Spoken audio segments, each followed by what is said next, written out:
do something a little bit different in this video, and I'm going to talk about the structure of the cards and give you some insights into how the cards came about and the 7 suits that the cards form. The suits that exist within this pack are useful information itself. It almost gives like a metadata awareness about the card. So what I mean by meta is there's obviously the card that you get and there's a message in the card, but that card belongs to a suit, and that suit has a principle to it. It has a certain perspective. And these suits come from an ebook that I wrote called 7 Tips on How to Surrender to Your Soul. And really the ebook came about with me channeling sort of information about how do we go about surrendering. And surrendering is this great spiritual principle that allows us to connect deeper with the truth of who we are. A lot of the time we stay quite separate to ourselves, and when we surrender, the law of surrender, the spiritual law of surrender, is a law that is there to help us connect back to our truth and really help us in terms of resilience, stress, resourcefulness, the ability to expand into our light. And so the 7 tips on how to surrender to your soul ultimately became a structure, and the cards that I had created fitted into these 7 suits. And so what I'm going to go do today is take you through the 7 suits and show you what the 7 suits are about, and there's a sacred geometry symbol linked to every suit. And then there's also an energy pattern that's linked to every suit. So as I do the first one, that'll make more sense. I'll describe that in a bit more detail for you, and you'll get a greater perspective of it. So the big question would be, why bother? Why are the suits even important, and who really cares about it? Well, it gives you another source of information. When you're pulling your 3 cards and you look at them, if all 3 cards are from the same suit, well then that's going to give you more information about the type of energy frequency that you're working with at that point in time. And it may well be that you're pulling cards from different suits, and so then you have 3 energy frequencies that you can start working with. And so this gives another way of getting deeper into your journey and starting to notice. If you choose to work with these cards quite frequently, and if you're doing this podcast and or working with the cards or coming online with me, it can be quite useful to start noticing which cards do you keep getting and which are the suits they belong to. Are there suits that are there cards coming up from the same suit continuously? Because that's a really, really important clue for the type of energy healing that you're needing to do. What frequency are you most needing to shift? So I'll take you through the 7, and there's almost an ace card for each of the suits. And so I'll take you through what the ace card is for the suits, and that really sets the tone for that suit. So the first suit that we're dealing with is the suit of acceptance. And so this is the ace of that suit. Acceptance will set you free. And if we have a look at it, the sacred geometry symbol for acceptance is the seed of life. And the seed of life represents sort of the foundation for all that exists in the universe. And if we start with the foundation, if we wanted to build a house, we need the foundations to be strong so that it can hold the walls and it can hold all that we're wanting to put in the house. And so acceptance is sort of the grounding work for surrender. To find peace in your life, to find joy, to connect to your heart, there needs to be the ability to embrace reality for what it is. Now, the energy pattern that we work with in the suit is, if we talk about this energy pattern, if I show it to you as a continuum, on the one side of the continuum, we've got what would be the way we're responding to life that almost contracts us away from our light. It spirals us downward. Then we get a middle point, which is, it's almost an energy pattern where we kind of on repeat, a little bit like Groundhog Day. You know, it's that stagnant, that stuckness. And so many of my clients, when they come into my room, they say, I'm stuck. And that's the sort of repetitive energy that we have going on. And then on the other side of the continuum, we've got an energy frequency that holds us into the ability to expand. And so that would be a spiraling upwards kind of thing. So if you imagine sort of 2 spirals, one going up and one going down, on one side of the energy frequency, we can spiral downward. In the middle, we'll stay stuck and we'll just keep spiraling round and round and round and go nowhere fast. And then on the other side of the continuum, it's about spiraling up. And so this is not about a right, wrong. It's about an awareness. Because if you know what you're doing, you can change it. So there's no need to analyze this or show it in any right or wrong way. So the energy pattern for the acceptance suit, for the suit that is all about the concept of acceptance, is on the side to spiral down as we've got the need to fight, to resist, to reject. Yeah. In the middle, the sort of place where we stagnate, it's where we're ignoring things. Yeah? It's a tendency to not want to deal with certain things. We're just going to not pay attention to it. And then on the side to expand into our light is acceptance. Yeah? And we can think about this in the simplest way, is that everything that exists in your world today, it doesn't change whether you like it or not. Whether you want it or not is an irrelevant concept. It is there. It is what it is the principle here. And so the more you fight reality, the harder your life is. The more you ignore what is going on in your life, the less resourceful you are to deal with it. And the more you accept it, that is the entry point to your power. That's the foundation to connecting in with the resources you need to move forward. I say it like it's easy. Acceptance is definitely not the easiest thing for any of us to do. So that is the first suit, the suit of acceptance, and that will set you free. If we then look at the next suit, we've got the suit that is all about safety. So this is the ace card for the suit. You are safe. And the sacred geometry symbol here is the dodecahedron, and that's a very big word for cube. So it's the cube. And if we think about the cube is stable. It's got these four sides to it. It is very plant on the ground. It's very predictable. Everything is known, and we can house things in cubes. I mean, down to a very simple thing. Even when you wrap presents, it's nicer if it's in a box because it's easier to wrap. It's just simpler. It's easier. And so the dodecahedron, or the cube, asks us to simplify and to almost just find our grounding, to find our stability. And the number 4 is quite important with that. 4 is a number of stability, of groundedness, of being confident. And so the cube has the 4 sides to it. Well, a cube has 6, but you know what I mean. So if we have a look at the You Are Safe suit, the energy frequency that's important to understand here, again, if we put it onto the continuum and we look at what spirals down, what keeps us stagnant, and where do we spiral up, the energy for spiraling down is fear. Now, fear in itself is not a negative thing. And a lot of the cards in the suit are about helping us actually navigate a relationship with our fear, to get intimate with our fear, to connect with our fear, to notice what it is that your fear is asking you to do. Because if we give fear the driver's keys, the keys to the driving seat in our car, we're going to spiral down. But fear in itself can be the trigger for us to find the other things in our life. The energy around stagnation is, interestingly, protection. So if I walk around defending myself, protecting myself, needing to make sure that I have lots of strategies to keep me safe, I put up walls around my heart, I make sure I try and get you to do certain things so that I feel safe. This is a protection strategy in the world. And a protection strategy fundamentally comes from a place of not being safe.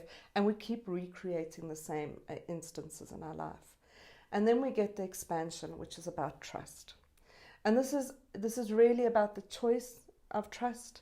It's about not always understanding everything, but finding that sort of faithful trust. The trust that all is exactly the way it's supposed to be, and that it is serving you or humanity in some way, shape, or form. Because once you get there, again, you can decide, now what do you want to do with it? So that is suit number 2, You Are Safe. Suit number 3 is probably one of the most difficult suits for many of my clients, and that's the suit of Own the Part You Are Playing. This is the suit of accountability. This is the suit of embracing and owning what is going on in your life. And so we see here the infinity symbol is the sacred geometry symbol for the suit. And the infinity symbol is about continuity. It's about the ability to give and receive, to contribute and to create. It's got the paradoxical energies, the opposite kind of energies that flow into each other, and notice that all is needed. And when we start looking at embracing the part we play in our own life, this is not about blame. This is about accountability, as I said earlier. And the energy pattern of this one is a very sort of intimate one to get to understand. On the side where we spiral down, there's a tendency to blame others for what's going on in our world. Yeah? We want to blame our parents, we want to blame the government, we want to blame our culture, we want to blame God, we want to blame the universe, we want to blame me. And so whatever it is when you're trying to blame someone else, you've given them responsibility for your life. Now, the interesting part is this middle part where we get stuck, that stagnant place. And this is interestingly because this is the place of self-blame. So self-blame is, at least I'm not blaming other people. It must be my fault. Yeah? And so I still live in this idea of I'm being punished in some way, or I'm doing something wrong in some way. And self-blame is not the same as accountability. In a lot of the EQ kind of work that I do, especially in corporates, we talk about a concept called self-awareness a lot. And self-awareness is a very interesting energy. Self-awareness is noticing what is going on in my life. But most of us are in self-analysis or in self-persecution. Self-analysis is, why am I like this? And self-persecution is, there must be something wrong with me. And so that would all be in this energy of self-blame. And then we get into the energy of embracing. And embracing is really about, oh, so that's it. Embracing is like looking in the mirror and seeing in the mirror that my hair's out of place, and you go like, oh, let me fix my hair.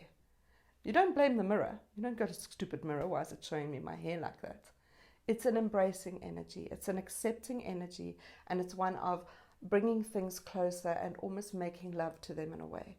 And so when we need to embrace things that are going on in our lives, embrace the part we play, then we can start to truly take accountability for how we want to shift things in our life. So that's suit 3. Like I said, probably for many of my clients, this is a tricky place to get cards, yeah? Okay. So the next suit is probably my favorite suit, and that is There Is Only Love. And so this is the suit about embracing love. And the sacred geometry symbol we've got here is the Merkaba, or otherwise known as the star tetrahedron. If you look at this from a 2D perspective, it's a 6-pointed star. If you look at it from a 3D perspective, it's the Merkaba. And the Merkaba is a sort of energetic spiritual body. It's about our transporting ourselves between ourselves and our spirits. The Merkaba we can do another talk on another day because it's a very big spiritual principle. You can Google it. When we have a look at this, There Is Only Love, the important part about love is that it is embracing everything. And this card really shows that. If we have a look at this card, for those of you who can't see it, there's a beautiful heart on it. And it looks really, really pretty from far. And then when you look quite close to it, you will see that there's all sorts of weird things in it. There's a knife and a fork, and there's a tea strainer, and there's like cauliflower leaves and all sorts of things. And so everything is beautiful. Everything is lovely. Everything needs to be loved. Not just some things and not the other things.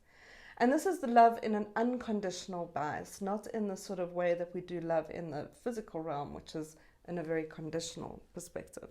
And so the continuum on this for this suit is on the side where we spiral down is judge. We're in judgment of each other.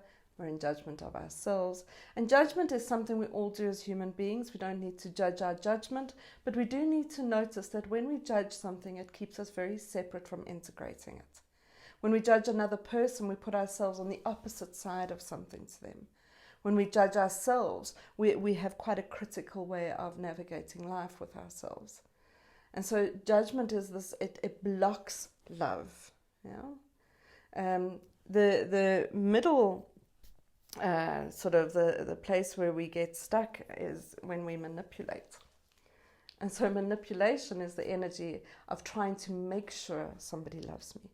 Manipulation, I always joke about this, and it's a silly joke, but I'll say to my son, do you love me? And he says to me, yes, I'll make you some coffee. Because, that's been the joke in my life with him for a very long time. Now, coffee's got nothing to do with love, but we all have these games we play. We have ways of monitoring what love is and isn't, and we have ways of manipulating people in control and in ownership and in various ways to try and demonstrate love. And then we get true sort of love, which is on the expansion side, and this is love with the absence of judgment and love with the absence of the need to try and make something happen because I love it.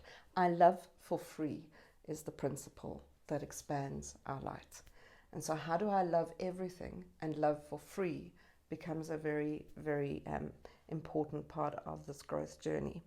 So when we go into suit 5, again, this is probably a little bit more of a difficult suit for many of my clients, and this is called feel it, deal with it, heal it. Tough words.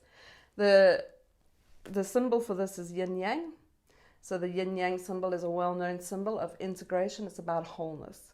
And so this is really about taking a long look at the truth of what's going on for you. And this is a world, all the cards that are in this suit are a lot about embracing the emotional aspects of your life and how you are able to release any resistance to your emotional state. This is about returning back to almost noticing how your emotions work for you and what they are trying to offer you, what the gift is of this emotional body within you. And most of us are in judgment, we're not in love with our emotions. And so if I feel shameful, I feel guilty, I feel worried, I feel insecure, I feel fearful, how do I work with those feelings and ask it what's its gift for me so that I can heal it?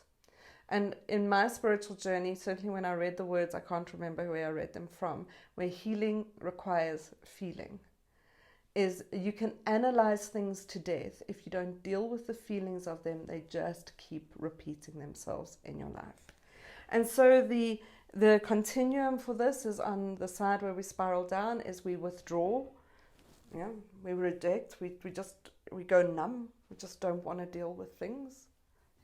In the space where we're in the sort of continuation with the stuckness place, the middle side of the continuum, or the middle part of the continuum, this is where we try and understand our feelings. Understand our feelings. It's a very funny statement, really, if you think about it. Feelings are psychological. So the mind wants some kind of logic behind it, but it isn't about the logic. It's about the experience. It's about the wound. It's about the memory. It's about the anticipation. It's about the anxiety. And the mind can actually do quite a lot more harm than good when it tries to understand. And so it asks this key question, why? And why doesn't take us to any closer to healing anything. And then we get the energy that takes us into spiraling up, and that is called releasing. And so once we've acknowledged something, once we've truly got to what this is about, what is the story that's going on, and we offer it some compassion and a space to voice itself, then we release it. It no longer holds us ransom. It no longer has the same charge that it did before. And releasing is different to letting go. Letting go is something that we very cruelly say to people, you should just let that go. Just let it go. I don't know why this is up again. I thought I'd let it go. It's quite a cruel way. You don't let anything go until it's dealt with. And once it's dealt with, it's gone. It's released.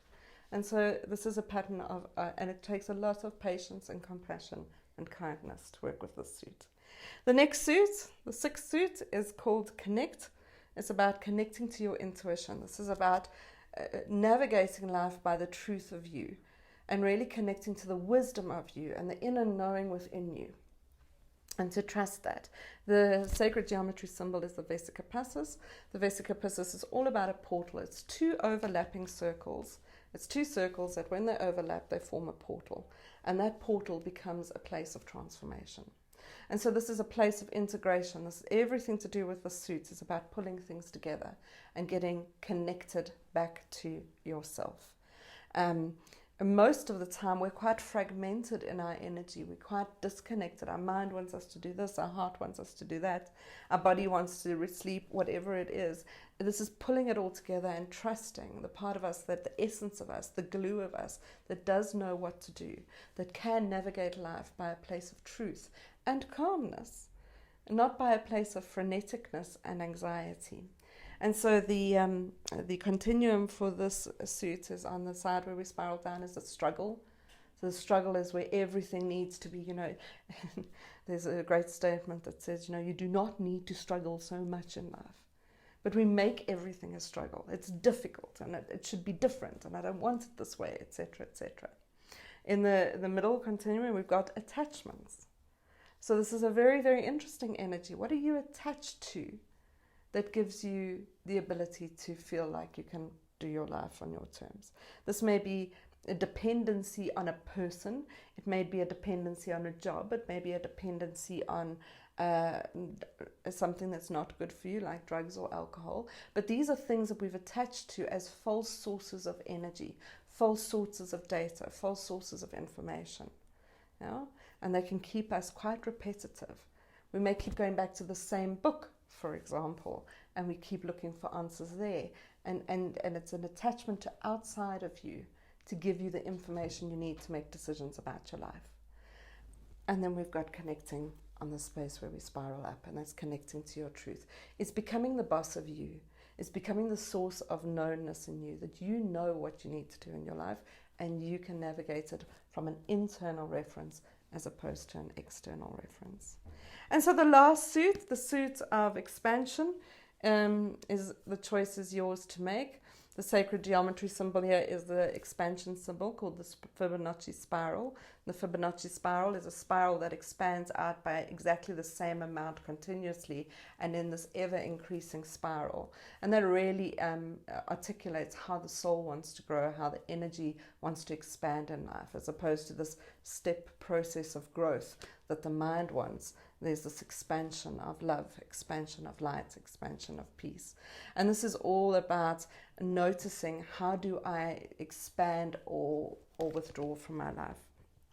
If we have a look at the continuum for this, the place where we spiral down is a stagnation. So stagnation is where I just don't do anything. I don't take action. This is a suit of action. So this might be, I've done everything. I've accepted it. I've processed it. I've felt it. I love it, but I'm not going to do anything. Okay, then just stay there.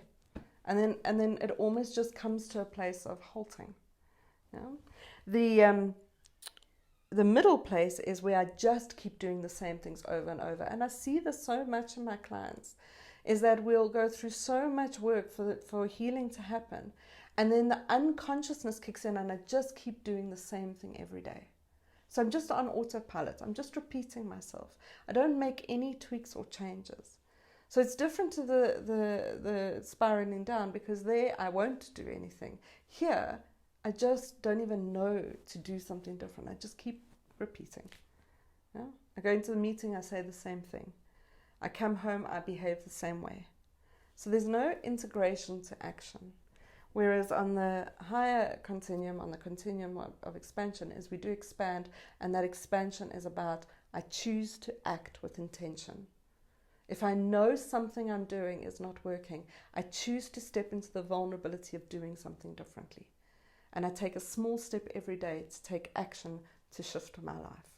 I don't just analyze it, I do something about it. So there you have it. Those are the 7 suits. So I hope that gives you a little bit more perspective on how you can work with these cards. There's a lot of depth to it. I run a program called The Art of Surrender, which is an 8-month coaching program where you work with all these energies and know how you do this in your own life. So you can look out for that. Otherwise, you can get a copy of the free ebook as well. But let the cards teach you. Just start paying attention to which suits they're in, and it'll take you further into your journey. Sending lots of love. Namaste.